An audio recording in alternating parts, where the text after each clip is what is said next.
And the director of the FBI says this is the largest takedown he's ever seen, and everyone should be paying attention.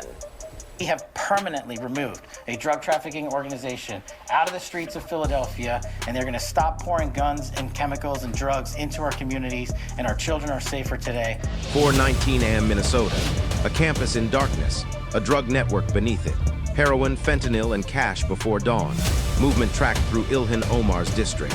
What appeared to be a campus was actually a gateway into a network built on drugs, money, and fear. Let me show you. At 4:19 a.m., the city was asleep, but the threat was not.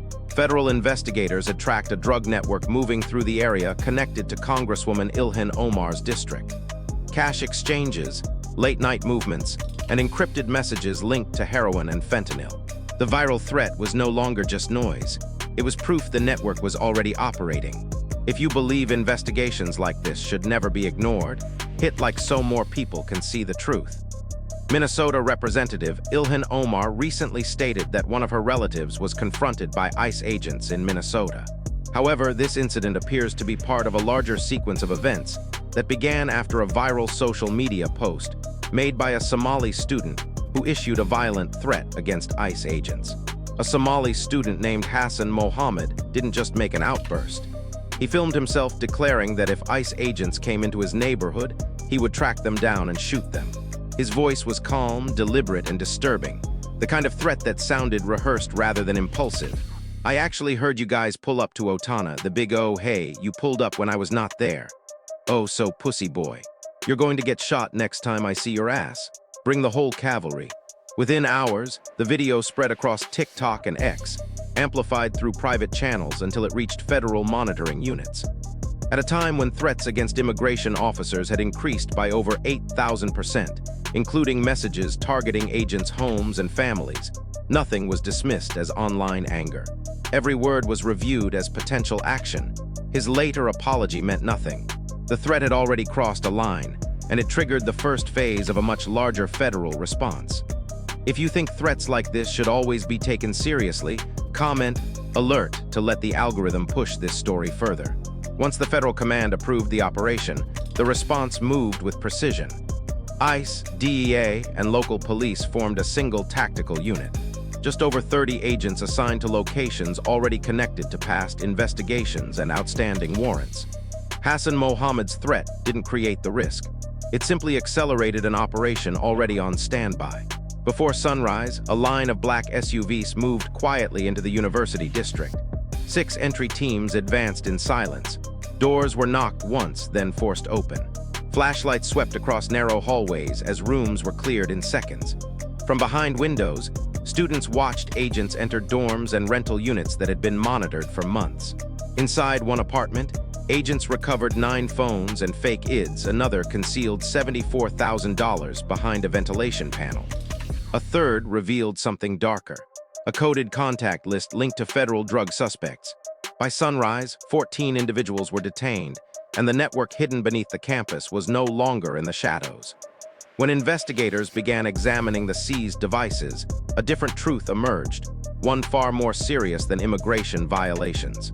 The data revealed a systematic drug network operating quietly behind the campus. Messages, voice notes, and transaction logs pointed to repeated deliveries of heroin, fentanyl, and synthetic chemicals, all coded under innocent labels like books, supplies, or midnight drops. One folder contained a spreadsheet with 58 recorded shipments, each marked with weight symbols investigators recognized as drug quantities. Another phone held photos of vacuum-sealed packages, the kind commonly used to store drugs before long-distance transport. Several notes mentioned the quarry, a location that appeared on 3 devices, always connected to late-night activity. GPS data confirmed it. Multiple suspects had traveled repeatedly to an abandoned industrial zone known unofficially as the Quarry Base, a place long rumored to be used by smugglers. Every thread led back to one name, Abdul Rahman Khalif Nur, 42. Nur had prior connections to interstate drug routes, and financial records on a laptop showed deposits totaling over $410,000 within 6 months, far beyond legitimate income. His messages coordinated pickup times, quantities, and runners responsible for moving drugs in small batches to avoid detection. Files also revealed a rotating chain of safe houses, burner phones, and detailed maps of distribution paths across Minnesota and 2 neighboring states. The suspects on campus weren't simply hiding. They were part of a structured drug operation using the university as protective cover. By the time agents finished reviewing the evidence, one fact was undeniable. This was a drug network with leadership, logistics, and reach, and it was still fully active. If you're still watching at this point, type "expose" in the comments so this investigation reaches more people. The path to the quarry base had been forming for days. Every phone seized, every GPS log, every coded message pointed to the same place. A forgotten industrial zone outside Minneapolis, surrounded by broken concrete, rusted fences, and an unnatural silence. To most people, it was just an abandoned warehouse. To investigators, it was the heart of the network. Just after 4 a.m., the operation began. A convoy of unmarked SUVs moved slowly down the narrow road leading into the complex.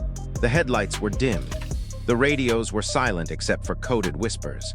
42 federal agents, ICE, DEA, and tactical units took positions around the perimeter. Their faces were calm, but their grips were tight. Intelligence suggested that weapons were stored inside and that some members of the network had cartel-level connections. No one knew how the night would end. At 4:27 a.m., a small drone lifted into the air, scanning the warehouse roof and side entrances. Heat signatures appeared, at least 7 people inside. One figure stood in the central room, barely moving.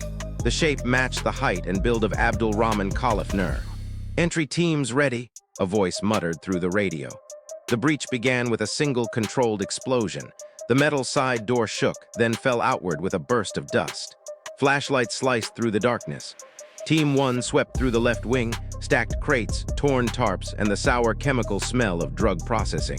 Team 2 pushed toward the central hall, moving steadily under the cover of heavy shields. Then came the first confrontation. 2 suspects burst out from behind a stack of pallets, attempting to flee through a side exit. Agents shouted commands, "Stop, federal agents!" But the men didn't comply. One reached into his jacket. In seconds, agents fired 2 beanbag rounds, knocking both suspects to the floor. They were handcuffed and pulled aside as the operation pushed forward. Inside the warehouse's core, something more alarming appeared. Metal containers filled with heroin, fentanyl precursors, and equipment capable of preparing hundreds of doses per hour. This wasn't storage. This was production. The final room was sealed with a reinforced lock. It took nearly a minute to break through. When the door swung open, agents found Khalif Nur sitting at a metal table, a phone in his hand. 3 more lined up beside him. No chaos, no resistance. He simply lifted his head as if he had been expecting them. Around him were $260,000 in cash rubber-banded into bricks, 15 handguns and 3 rifles in open cases, ledgers detailing shipments across 3 states, and a mapped distribution route traced with red marker. For a moment, the room stood still. The storm was over. Nur was handcuffed without a word. His network had collapsed in a single night. What began with a viral threat had now exposed a drug base operating in the shadows of Minnesota. And the man who quietly ran it was finally in federal custody. If you support federal agents risking their lives to dismantle networks like this, hit like and share this chapter forward. When the lights inside the quarry base were finally switched on, agents realized the raid had only ended the first half of the story. The second half, hidden in laptops, burner phones, and boxes of records, was even more disturbing. What investigators discovered over the next 72 hours transformed the case from a local drug operation into a multi-state criminal enterprise with international ties. Every device collected from the warehouse was rushed to a temporary command center. There, forensic analysts worked around the clock. The first major discovery came from a cracked Samsung phone recovered near the loading dock. Inside was a long thread of encrypted messages between Khalif Nur and a contact saved only as the broker. The texts detailed shipments of heroin and fentanyl precursors, recorded in coded weights of stones, pages, and bars. When decoded, those terms represented multi-kilo quantities, enough to endanger thousands of people. Another breakthrough emerged from a laptop hidden under a false panel in Nur's office. The hard drive contained financial ledgers spanning 4 years, documenting more than $3.8 million in cash movement through informal channels, mostly wire transfers sent in small amounts to avoid detection. The funds moved through accounts in Minnesota, Wisconsin, and Illinois, and then disappeared into offshore digital wallets. These weren't the actions of amateurs. This was the behavior of a structured network designed to survive long-term. Then came the most chilling document, a digital map showing 36 distribution points across 3 states. Each point was marked with dates, initials, and quantities of drugs. Some of the initials matched individuals arrested on campus. Others matched suspects who had fled weeks earlier. The map proved what agents feared. The quarry base wasn't a standalone site. It was the central hub of a quiet but extensive supply chain feeding street dealers, mid-level distributors, and even college-aged couriers. Handwritten notebooks found in the warehouse added another layer. One ledger listed over 120 runners. Individuals paid small amounts to move drugs, money, or messages. Some names had asterisks next to them. Analysts later confirmed those were runners with direct access to additional safe houses. Even more alarming was a folder labeled Transit, which held printed manifests from shipping companies. They showed packages routed through Chicago and Indianapolis disguised as medical supplies. Several packages had already been intercepted in other states, but at the time the seizures had seemed unrelated. Now investigators understood that all were part of the same network. A final device, a small tablet found in Nur's locked desk, revealed a list of planned shipments. One scheduled for the following week involved chemicals sourced from overseas suppliers known to DEA intelligence. The shipment was large enough to trigger an immediate federal alert. By the end of the review, agents agreed on one conclusion. The network was far bigger than anyone imagined. It had survived by operating in silence, hiding behind everyday environments, campuses, rental homes, abandoned warehouses, while moving drugs across state lines with precision. And although the raid had captured its central figure, the files proved the investigation was far from over. The operation had been cracked open, but the network's full reach was still unfolding hour by hour. While investigators were unraveling the scale of the drug network, another battle was unfolding far from the quarry base. This one in the public arena where politics and law enforcement collided head-on. The arrest of Khalif Nur and the sweep across the Minnesota campus had already drawn attention, but everything intensified when Congresswoman Ilhan Omar stepped forward with a claim that immediately shifted the national conversation. In an interview, Omar alleged that her son had been stopped by ICE agents, questioned, and asked to show identification. She stated he felt targeted and that ICE had been stalking him in multiple locations for weeks. She described agents entering a mosque while he was praying, appearing at a restaurant, and approaching him in a parking lot. Her tone was calm, but the accusations were serious: racial profiling, intimidation, and misconduct. But within hours of her statement, ICE fired back. Acting ICE Director Todd Leon delivered a firm and unusually blunt rebuttal. He stated that ICE had absolutely zero record of any stop, detention, or interaction involving Omar's son. No report, no notes, no internal logs. He accused Omar of fabricating the incident to inflame tensions at a moment when agents were facing unprecedented threats. It was rare for a federal agency to directly contradict a member of Congress, but the agency insisted that the truth required clarity. The political divide widened quickly. Supporters of Omar argued the enforcement operation was heavy-handed and placed innocent people at risk. They claimed students were traumatized, families frightened, and communities being unfairly targeted. They emphasized that the majority of Somali immigrants in Minnesota are legal residents or natural-born citizens. But opponents pointed to the facts uncovered during the investigation.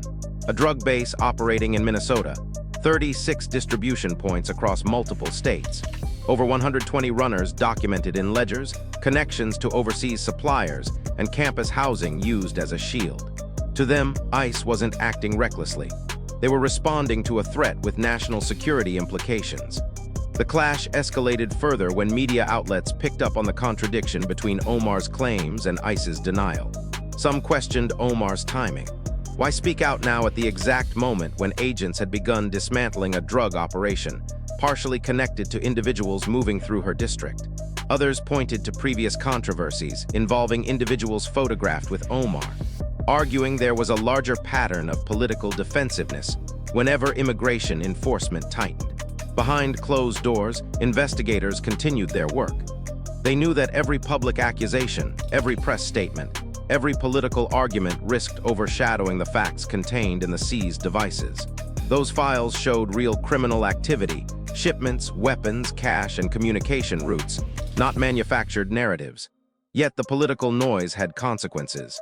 Community groups began organizing protests, university leaders demanded explanations, and federal agents found themselves navigating not only a criminal network, but also a growing wave of public misunderstanding. For investigators, the priority remained unchanged. Follow the evidence, secure the community, and stay focused on the network itself.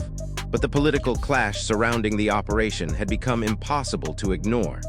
It was now part of the story, one that threatened to shape public perception more powerfully than the facts themselves. In the days following Khalif Nur's arrest, federal agents expected the operation to slow down. Instead, it accelerated.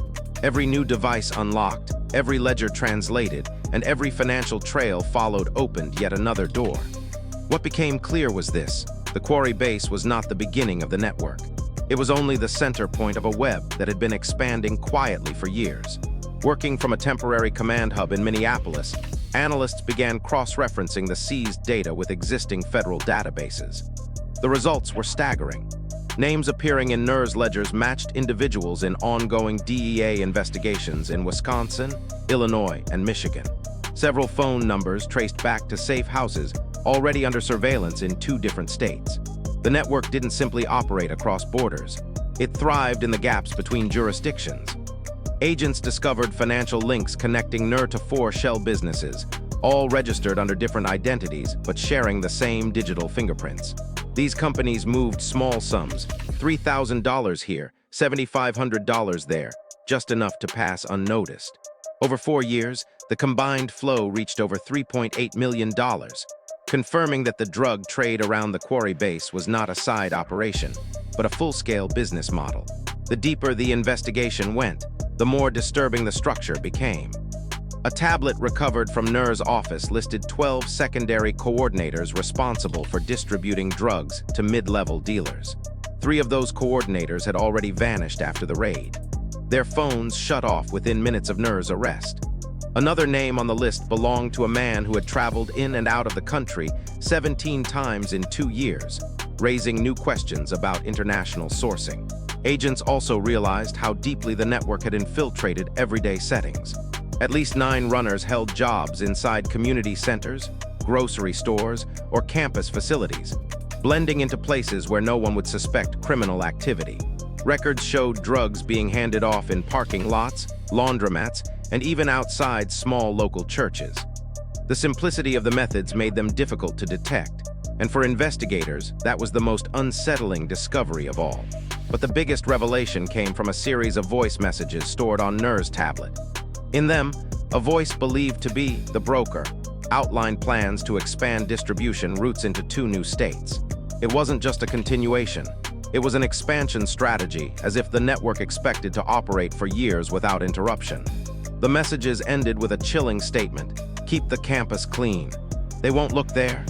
For investigators, the meaning was unmistakable. The university was never a hiding place by accident. It was deliberately used as cover, a safe corridor where couriers could move freely under the shield of academic life and political sensitivity. By the 7th day of analysis, task force leaders agreed on one sobering truth: the network, although damaged, was not dead. Pieces of it were still moving, quietly, carefully, waiting to see how far the investigation would push next. And as agents prepared the next round of warrants, one question hung in the air, heavier than any evidence recovered so far. If a network this large could hide in plain sight inside a community trusted to be safe, how many more are out there? In the end, this story was never only about a warehouse, a campus, or a single arrest. It was about something larger, the way a network can exist in silence, woven into familiar streets, ordinary buildings, and the places people walk past every day without a second thought. It reminds us that danger does not always appear loudly. Sometimes it moves quietly through late-night messages, unmarked routes, and people who blend into the background until evidence forces the truth into view. The investigation around the quarry base revealed more than drugs, cash ledgers, and devices. It showed how organized crime adapts, how it learns from institutions, studies human trust, and operates inside the blind spots no one thinks to question. And it reinforced why operations like this matter, not to target communities, but to protect the innocent people living within them. The families, students, and workers who never saw what was happening beneath the surface. There is a lesson here about vigilance, about awareness, accountability, and the responsibility to ask harder questions, even in places that appear safe or respected. Behind every locked device, every financial trail, every quiet apartment under surveillance, there are stories we rarely witness. Stories that shape neighborhoods, cities, and lives in ways we seldom realize until it is too late. If you're still here at this point in the story, it means you care about investigations like this, about truth, security, and the unseen work carried out by those who track what others try to hide. I want to hear your thoughts. Which part of this case stayed with you the most? Do you believe operations like this should continue even when they create controversy? Tell me in the comments below. Your voice matters, and your engagement helps this story reach others who need to understand what lies beneath the surface. If you support deeper investigations, hit like, share this video, and let more people see the truth behind the silence. And if you want me to keep following cases like this, type "continue" in the comments, because one operation may have ended here, but the investigation is far from over.